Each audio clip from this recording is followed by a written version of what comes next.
Welcome back. ఇప్పుడు పలు వార్తా పత్రికలోని హెడ్లైన్స్ చూద్దాం. ముందుగా మనం ఈనాడు పేపర్ చూసినట్లయితే భారతావాణి గుండె బరువెక్కింది. ఒలింపిక్స్ లో వినేష్ పై అనర్హత వేటు. అధిక బరువే కారణం, పతక ఆశలు గల్లంతా అని కూడా ఇక్కడ మనం స్పోర్ట్స్ న్యూస్ చూస్తున్నాం. ముందుగా ఇక మరొక న్యూస్ చూసినట్లయితే 3 నెలల్లో రీసర్వే సమస్యల పరిష్కారం. 15 రోజులకోసారి కలెక్టర్లతో మంత్రుల అర్జీల స్వీకరణ. 2 ఏళ్లు కరువు వచ్చినా తట్టుకునేలా నదుల అనుసంధానం. కేబినెట్ సమావేశంలో ముఖ్యమంత్రి చంద్రబాబు మాట్లాడినట్లు కూడా మనం ఈ న్యూస్ లో చూడొచ్చు. ఇక మరొక న్యూస్ చూసినట్లయితే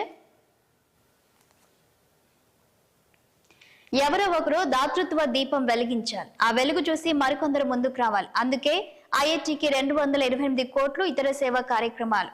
ఇక రాబోయే 5 ఏళ్లలో ఆంధ్రప్రదేశ్ లోను సేవలు, పెట్టుబడులు.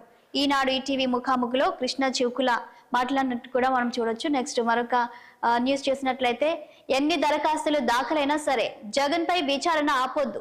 అక్రమ ఆస్తుల కేసులో సుప్రీంకోర్టు ఆదేశం. సిబిఐ అఫిడవిట్ చూస్తే బాధ కలిగిందన్న జస్టిస్ సంజీవ్ ఖన్నా. సో ఆయన జగన్ గురించి మరి వ్యాఖ్యానించినట్లు కూడా మనం ఇక్కడ చూడొచ్చు.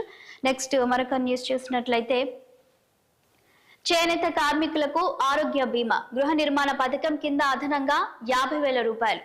జిఎస్టీని తొలగించేందుకు ప్రయత్నం. సాధ్యపడకపోతే కార్మికులు కట్టే మొత్తాన్ని రీంబర్స్ చేస్తాం. జాతీయ చేనేత దినోత్సవం సందర్భంగా నేతన్నలపై సీఎం చంద్రబాబు వరాల జల్లు కురిపించినట్లు కూడా మనము ఈ న్యూస్ లో చూడొచ్చు. అలాగే నెలలో ఒక్కరోజైనా చేనేత వస్త్రాలు ధరించాలని ప్రజలకు ఇప్పటికే పిలుపునిచ్చినట్లు కూడా మనం చూడొచ్చు.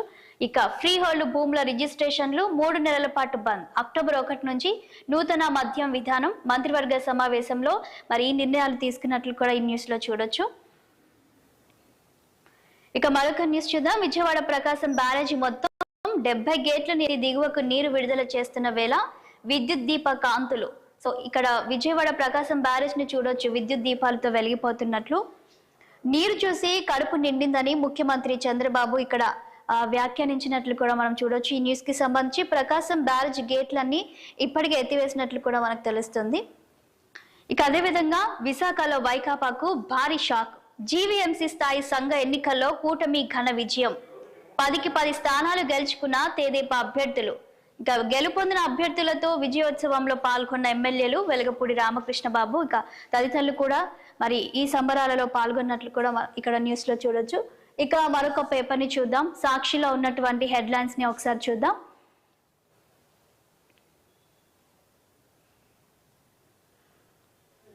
₹10 నాణం చెల్లుతుంది. ఇప్పటికే అధికారులు దీనికి సంబంధించి కూడా మరి వెల్లడించినట్లు చూడొచ్చు. డ్వాక్రా మహిళలపై అమరావతి ట్యాక్స్. ఎంబీబీఎస్ పెరగనున్న కటాఫ్లు. ఇక మరొక న్యూస్ చూద్దాం.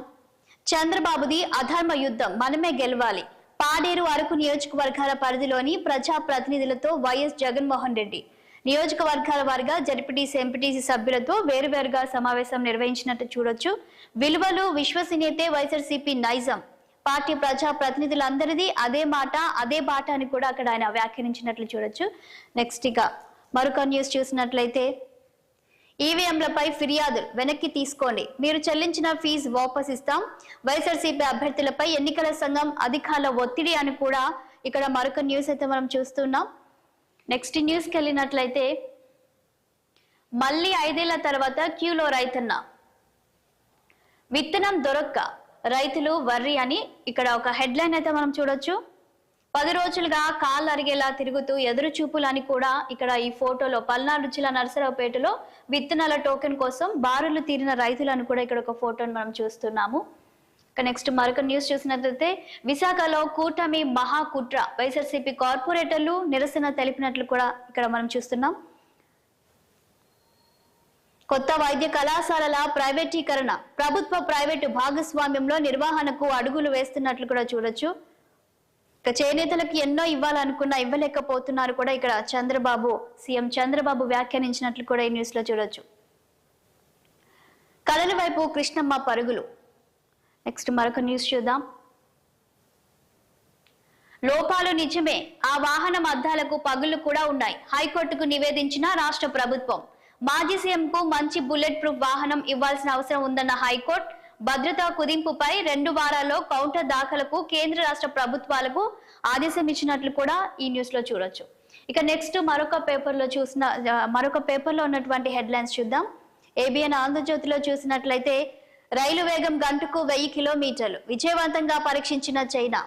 అయస్కాంత శక్తితో నడిచే మాగ్లెవ్ రైలు పట్టాలను తాకకుండా గాల్లో తేలుతూ పరుగు. పూర్తి స్వదేశీ పరిజ్ఞానంతో మగ్లెవ్ టెక్నాలజీని అభివృద్ధి చేసిన డ్రాగన్ అని ఇక్కడ చైనా దేశానికి సంబంధించిన ఒక న్యూస్ అయితే మనం చూడొచ్చు.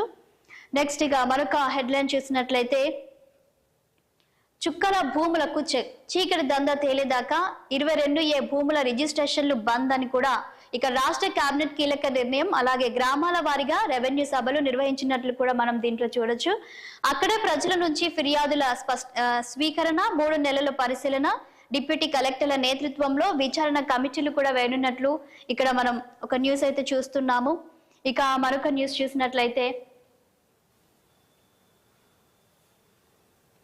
100 గ్రాములు పథకం దూరం. సో నెక్స్ట్ జగన్ అక్రమాస్తుల కేసులో ఏమిటి కాలయాపన అని క్వశ్చన్ మార్క్ చూస్తున్నాం. సుప్రీం ధర్మాసనం ఇప్పటికే అసహనం వ్యక్తం చేసినట్లు కూడా చూడొచ్చు. ఇక జగన్ కేసుకి సంబంధించిన అన్ని కూడా వేగవంతం చేయాలని సుప్రీం అక్కడ కోర్టు ఆదేశించినట్లు కూడా చూడొచ్చు. మళ్ళీ పాపులర్ బ్రాండ్లు మద్యం కంపెనీలకు ప్రభుత్వం ఆహ్వానం అని కూడా ఇక్కడ మరొక న్యూస్ చూస్తున్నాము. టీచర్లు, డాక్టర్లకు బదిలీలు లేవు. ప్రజా సంబంధ శాఖల్లో త్వరలో బదిలీలు. ఏపీలో నిశ్శబ్ద విప్లవం, బంగ్లాలో హింసాత్మకం. ఎమ్మెల్యేలు అత్యంత జాగ్రత్తగా ఉండాలి అని కూడా ఇక్కడ అక్కడ మరొక న్యూస్ చూస్తున్నాము. ఆర్టీసీకి 400 కొత్త బస్సులు, త్వరలో మరో 1000. రవాణా శాఖ మంత్రి రాంప్రసాద్ రెడ్డి వెల్లడించినట్లు చూడొచ్చు. విద్యార్థుల సంఖ్యను బట్టే ఉపాధ్యాయులు, 98 మంది పిల్లలు లేకపోతే 2 గ్రూపులుగా విభజన అని కూడా ఇక్కడ అలాగే స్కూల్స్ కి సంబంధించిన ఒక న్యూస్ అయితే మనం చూడొచ్చు. ఇక బంగ్లాదేశ్ తాత్కాలిక ప్రధానిగా నేడు యునాస్ ప్రమాణం అని కూడా మరొక న్యూస్ చూస్తున్నాము. జోగి రమేష్ ను అదుపులోకి తీసుకోవాలి, ముందస్తు బెయిల్ కు అనర్హుడు. బాబు ఇంటిపై దాడి వెనుక కుట్ర చేశారు అన్న ఆరోపణ ఇక్కడ ఒక న్యూస్ అయితే మనం చూస్తున్నాము.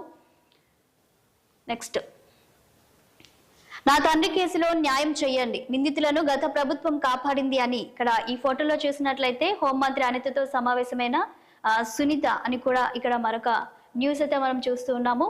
ఇక మరొక పేపర్ ని చూద్దాం. వెలుగు పేపర్ లో ఉన్నటువంటి హెడ్లైన్స్ ని ఒకసారి చూసినట్లయితే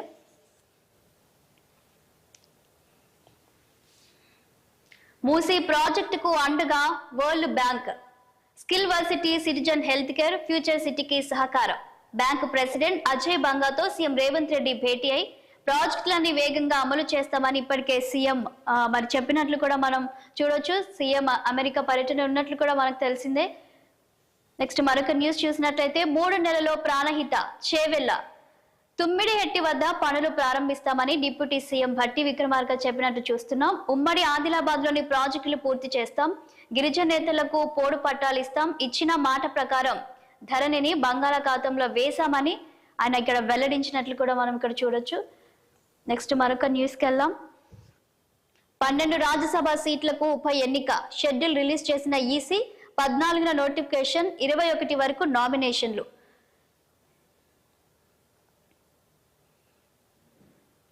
హైదరాబాద్ లో వివింట్ ఫార్మా యూనిట్, ఇంజెక్టబుల్స్ తయారీ కేంద్రం ఏర్పాటుకి ఓకే, 400 కోట్ల పెట్టుబడులు, 1000 మందికి ఉద్యోగాలు అని కూడా మరొక న్యూస్ చూస్తున్నాం.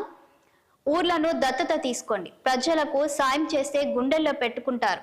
కార్పొరేట్ కంపెనీలకు మంత్రి సీతక్క పిలుపునిచ్చినట్లు కూడా ఈ న్యూస్ లో చూడొచ్చు. సిఎస్ఆర్ ఫండ్స్ తో పనులు చేపట్టాలని ఇప్పటికే సూచించారు. ప్రజాసేవలో సంతృప్తి పొందే వాళ్ళే అసలైన శ్రీమంతులని ఆవిడ వ్యాఖ్యానించినట్లు కూడా ఈ న్యూస్ లో చూడొచ్చు. బంగారం గురించి ఒక న్యూస్ చూస్తున్నాం. మస్తు కొంటున్నారు, జనంతో కిటకిటలాడుతున్న గోల్డ్ షాప్స్ అని కూడా మనం చూడొచ్చు. రేట్లు తగ్గడం, పెళ్లిళ్ల సీజన్ కావడంతో సేల్స్ పెరిగినట్లు కూడా మనకు తెలుస్తుంది. ఇక నెక్స్ట్ బిచ్చగాల ఫోటోలతో ఫేక్ ఆధార్ కార్డులు, వాటి సాయంతో సిమ్ కార్డులు, సైబర్ నేరగాళ్లకు అమ్ముకుంటున్న ఏజెంట్లు, ఒక్కో సిమ్ కు 3000 రూపాయల వరకు వసూలు. ఫోన్ నంబర్స్ ట్రేస్ చేస్తున్నా తప్పించుకుంటున్న క్రిమినల్స్. సిమ్ లో ఉన్న అడ్రస్ లో బిచ్చగాళ్ళు, అడ్డా కూలీలు అని కూడా ఒక కొత్త న్యూస్ అయితే మనం వింటున్నాము. సో ఈ సైబర్ నేరాలకు ప్రజలందరూ కూడా అప్రమత్తంగా ఉండాలని అధికారులు సూచిస్తూ ఉన్నారు. పిల్లల ప్రశ్నలకు జవాబులు లేవు. సో ఇవండి ఈ రోజు ఉన్నటువంటి పలు వార్తాపత్రికలోని ప్రధాన అంశాలు చూస్తూనే ఉండండి 6 టీవీ.